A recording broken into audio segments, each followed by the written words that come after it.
Hey guys, Trevor Boone from Emerald City Guitars, and I am so stoked about this guitar. It's a 1941 Gibson J35, but there's some really cool history twist to it.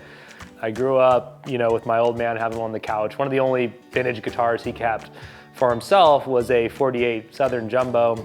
I just always loved the sound of those. The cool, dark warmth, even the aesthetic of them, they just have an absolute vibe.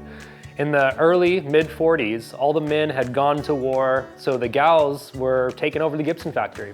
And a lot of the supplies, steel, just little things were subtracted from their usual process because of war shortages and whatnot. These gals that were running the Gibson factory at the time made, in my opinion, the best Gibson acoustics ever, and a lot of people agree with that.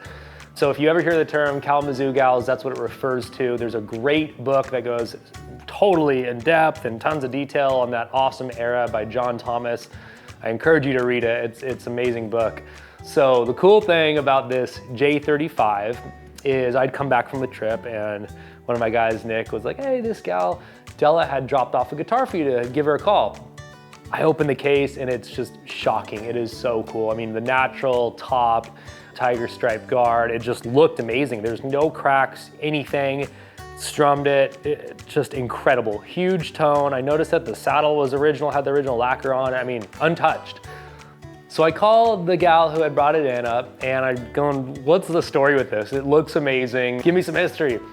It turns out that her grandma, Goldie Gosney, was a Kalamazoo gal, built this guitar on the assembly line at Gibson in 1941 and gifted it to her husband. And he treasured this, he babied it, never changed a thing. He was kind of had that old school mentality, don't fix it unless it's broken, don't replace anything. So nothing was touched. It has the original tuner buttons, the saddle, like I said, it hasn't had a neck reset, and miraculously the action is fine. You get way up there, it's a little high, but you can play all day on it. It ended up going to one of my good friends, TJ Osborne of Brothers Osborne, which I'm thrilled about. So not only just a beautiful story, that is a really important time, especially, that's what I'm into, and that's about as cool as it gets for me. So unfortunately, we weren't able to get all the detail shots that we usually do because I sent it right away out to TJ so he could get his hands on it as soon as possible.